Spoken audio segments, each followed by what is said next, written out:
Disclaimer: not my story. This is as narrated to me by a friend who is a professional trekker. I will write in first person because it's more convenient to narrate as well as understand that way. I am a professional trekking leader for a leading agency, which organizes treks all across India. Most of our favorite trekking trails are obviously located in the Himalayas because 1. People love the scenic beauty. 2. These places are tried and tested. I've been trekking for the past 3 years and I absolutely love this life. Our agency pays us well and my hunger for experiencing nature in its purest form is also satiated to some extent. But there comes a point in time when you start to get bored of witnessing the very same terrains over and over again. Week in and week out, however beautiful they are. I guess I also encountered this feeling of saturation by the end of my 2nd year at the job. When I told my boss about it, she actually had a very simple solution to that conundrum. Go discover new trails then. And that was it. I took a month off from the routine and went in search of a new trail altogether. 4 days later, I was out there in the Himalayas already. I had taken the train, then the bus for an entire 2 days, even hitchhiked a ride, and then it was time to start my discovery of a new trek. Along NH26, there is a very small town called Shaur. That's where I found myself to be. I was hoping to find a new trail amidst these unknown territories, and honestly, it didn't look easy at all. Along the periphery was a forest that seemed sufficiently dense to be not tried, and hence I didn't enter it at all, even when I felt tired. I had been walking continuously for 4 hours, and the only times I'd stop is when I'd see a human being in sight. I'd either ask for water or food.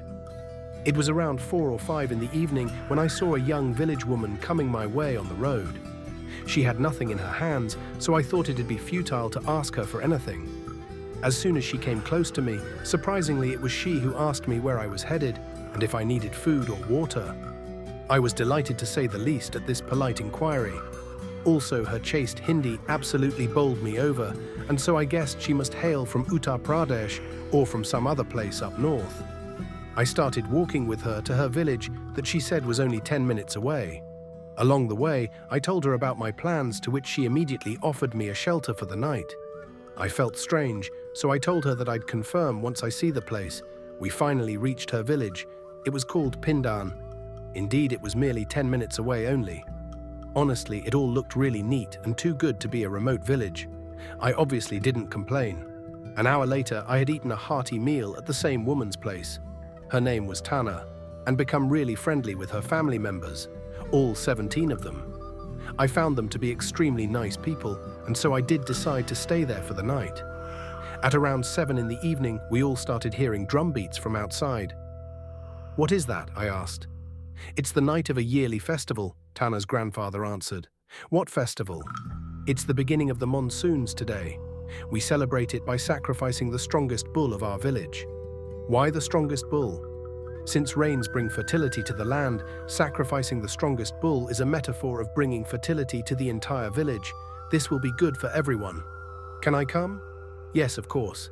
Everyone has to be a part of it, mandatorily." The ceremony was grand by the standards of a village, I presumed. Tana came and stood by me the entire time. She explained the meaning of all the rituals to me. "And since it's also a full moon night, it makes it extra special. We're going to feast on bull meat tonight." "Do you eat meat?" Tana asked. "Oh, I love beef. But I haven't had it for a long time now, since there are a lot of political controversies going on in the urban areas. So we don't get beef anywhere." "Great. You'll love it then." We didn't actually get to watch the sacrifice of the bull, but I was okay with it. I realized that Tana and I had been talking for a long time, sitting on a rock quite away from the rest of the villagers. I suddenly found it strange, because I had always visualized villages to be staunchly orthodox about their women, but here I was having a good chat with a nubile unmarried woman for so long. I didn't mind it, obviously. The entire village ate together that night. We all sat under a large bamboo roof and relished on the food. That was officially the best beef I had ever had in my life. I had never tasted anything like that earlier, since there were about 200 people up for dinner on that night and only one bull, so we all got pretty small portions. I stole a relatively big one, and so I felt privileged. My sleeping arrangements were made in the bedroom of Tana's grandfather. Will I share the bed with your